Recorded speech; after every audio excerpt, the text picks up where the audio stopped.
ગુજરાતમાં નશાકારક પદાર્થોની હેરાફેરી નેસ્ત નાબૂદ કરવા માટે ચલાવવામાં આવી રહેલા મિશન સેફ સ્ટેશન અભિયાન હેઠળ રેલવે પોલીસને મોટી સફળતા મળી છે. પશ્ચિમ રેલવે વડોદરાની એસઓજી અને એનડીપીએસ ડેડિકેટેડ ટીમે પુરી ગાંધીધામ એક્સપ્રેસ ટ્રેનમાંથી વધુ એક વખત એક પેટર્ન મુજબ 10,48,000ની કિંમતનો 20.975 કિલોગ્રામ ગાંજાનો જથ્થો ઝડપી પાડ્યો છે. મળતી માહિતી પ્રમાણે ગત રોજ વડોદરા રેલવે એસઓજીના police sub inspector HP Ravi અને તેમની ટીમ પુરી ગાંધીધામ એક્સપ્રેસમાં પેટ્રોલિંગમાં હતી.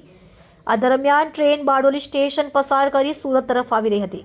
ત્યારે કોચ નંબર S5 અને S6ના કોરિડોરમાંથી 3 શંકાસ્પદ બેકપેક મળી આવ્યા હતા. તપાસને આગળ ધપાવતા S5 કોચના બાથરૂમ નંબર 3ની ઉપરના પાટિયાના બોલ્ટ ખોલી તપાસ કરતા તેમાંથી વધુ 3 હાથ થેલીઓ મળી આવી હતી. પોલીસે તમામ બેગની તપાસ કરતા તેમાંથી કુલ 20.975 કિલોગ્રામ ગાંજો મળી આવ્યો હતો, જેની બજાર કિંમત 10,48,750 રૂપિયા થાય છે. પ્રાથમિક તપાસ મુજબ કોઈ અજાણ્યો ઈસમ આ જથ્થો પરપ્રાંતમાંથી આર્થિક લાભ માટે લાવ્યો હતો, પરંતુ પોલીસની ચેકિંગના ડરથી મુદ્દામાલ બિનવારસી હાલતમાં છોડીને નાશ છૂટ્યો હતો.